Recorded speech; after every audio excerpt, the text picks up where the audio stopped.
सन 1888 की बात है। स्वामी विवेकानंद तीर्थ भ्रमण करते हुए आगरा से वृंदावन की ओर पैदल चले आ रहे थे। रास्ते में वे काफी थक गए थे, बहुत समय से निराहार भी थे। अकेले ही थे रास्ते में। रास्ता सुनसान था, आसपास कोई मनुष्य नहीं था।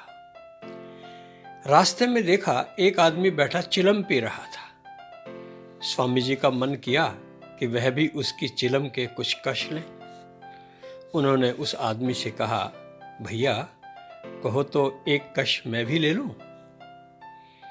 यह प्रस्ताव सुनते ही वह आदमी घबराया। वह सोच ही नहीं सकता था कि कोई एक सन्यासी इस तरह उससे चिलम का कश भी मांग सकता है।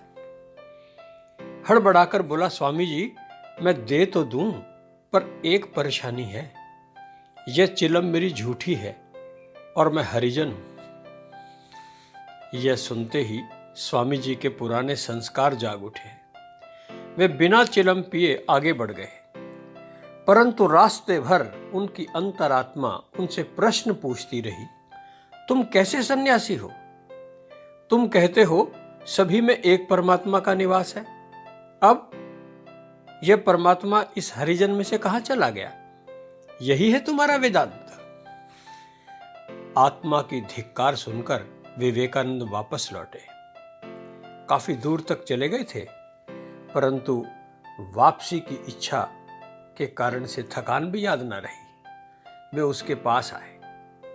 तब तक वह आदमी अपनी चिलम बुझा चुका था।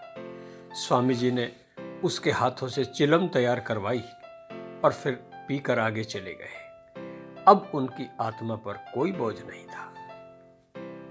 इसी दौरान वृंदावन में रहते हुए एक और अलौकिक घटना उनके जीवन में घटी। वृंदावन में रहते हुए राधा कुंड नामक स्थान में उन्हें एक विचित्र अलौकिक अनुभव हुआ। यह स्थान एकांत और मनोरम है। एक दिन जब वो एकमात्र कोपीन पहने हुए थे, उन्होंने उस कोपीन को उस कुंड में धोया और सूखने के लिए डाल दिया। फिर वे स्वयं स्नान के लिए कुंड में उतर गए। बाहर आए तो देखा तो कोपीन गायब था। उन्होंने इधर उधर देखा, देखकर आश्चर्यचकित रह गए।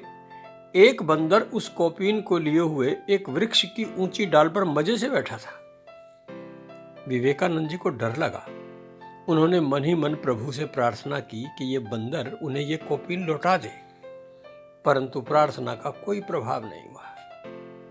फिर उन्होंने बंदर की ओर हाथ करके उससे अनुनय विनय की, परंतु बंदर तो बंदर है, उसे तो मानो खेल मिल गया।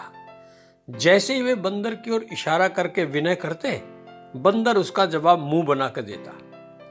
बंदर कभी उन्हें चिढ़ाता तो कभी गुड़की देता। विवेकानंद सोचने लगे कि राधा रानी को उनसे कैसी मजाक करने की सूझी है। काफी देर बीत गई। अब विवेकानंद के मन में डर बैठने लगा कि इस नग्न अवस्था में कहां जाएं, कैसे जाएं। बस बुद्धि ने काम नहीं किया। वे नग्न अवस्था में जंगल में घुस गए। सोचा कि वे आजीवन जंगल में छिपे रहेंगे, कभी बाहर नहीं आएंगे। तभी उन्हें पीछे से आवाज आई, लो बाबा ये प्रसाद लो और लो अपना कोपीन। परंतु लज्जा के मारे विवेकानंद ने तो पीछे मुड़कर भी नहीं देखा। आगे ही आगे जंगल की ओर दौड़ते चले गए, परंतु सहायता करने वाला कौन सा कम था। कुछ कदम आगे चलने पर वह एकाएक स्वामी जी के सामने आ गया। उसके हाथों में एक गेरुआ वस्त्र था और कुछ प्रसाद। उसने वह प्रसाद और वस्त्र स्वामी जी के हाथों में दिया और अचानक अदृश्य हो गया। विवेकानंद देखते ही रह गए। वे उस गेरुए वस्त्र को धारण करके वापस कुंड की ओर लौटे तो देखा कोपीन वहीं सूख रहा था। वे उस अलौकिक अनुभव से विस्मित रह गए। उन्हें लगा कि जैसे कोई अलौकिक शक्ति उनके साथ लीला कौतुक कर रही है। वे राधा रानी को स्मरण करके भाव विभोर हो गए। वहीं खड़े होकर राधा कृष्ण के प्रणय गीत गाने लगे। आंखों से भक्ति की ऐसी सरिता बह चली कि जैसे जीवन धन्य हो गया हो। मित्रों, यदि ये वीडियो आपको पसंद आया हो तो इसे लाइक करें, शेयर करें और सब्सक्राइब कर लें। धन्यवाद।